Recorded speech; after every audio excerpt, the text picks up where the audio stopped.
Nous allons coudre ensemble un sac banane pas à pas. Tout d'abord nous allons poser et coudre le zip sur la face avant. Pour poser le zip, sa face endroit doit être sur la face endroit du tissu du sac. On dit donc endroit contre endroit. On pose un pied presseur spécial pose de zip sur la machine à coudre.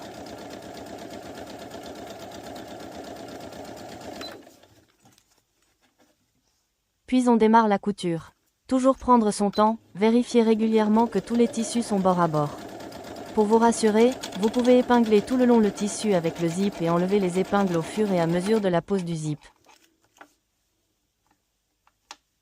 Allez comme ceci jusqu'au bout de la couture. Ne pas hésiter à s'arrêter pour vérifier que tout se passe bien. Quand vous êtes au bout, faites un point d'arrêt, c'est-à-dire quelques points en marche arrière et en marche avant. Puis coupez tous les fils.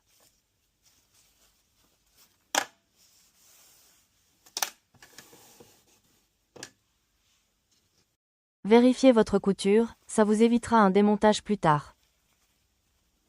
Nous allons passer maintenant à l'assemblage de la doublure. Placez cette doublure face endroit contre la face endroit du tissu principal du sac. Rappelez-vous endroit contre endroit, le zip doit être pris en sandwich.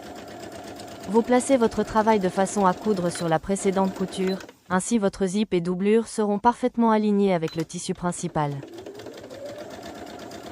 Ça facilite beaucoup la pose du zip, mais vérifiez toujours que les bords soient bien alignés.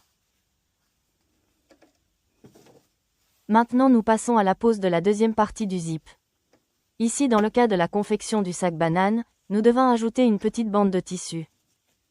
Nous plaçons donc le tissu principal endroit contre endroit du zip, puis nous plaçons l'endroit de la doublure contre le dos du zip, le zip sera encore pris en sandwich, on épingle le tout ensemble. Nous vérifions que tout coïncide avec le bas de la façade. Puis nous cousons. Nous vérifions toutes les coutures. Nous avons rabattu le tissu principal et la doublure ensemble.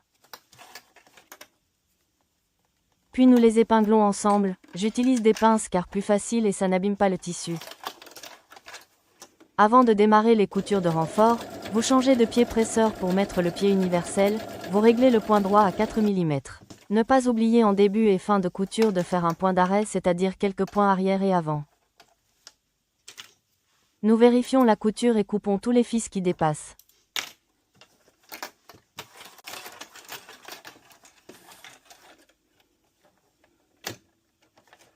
Maintenant nous allons coudre l'autre côté du zip, toujours au point droit de 4 mm et à quelques millimètres du bord du zip.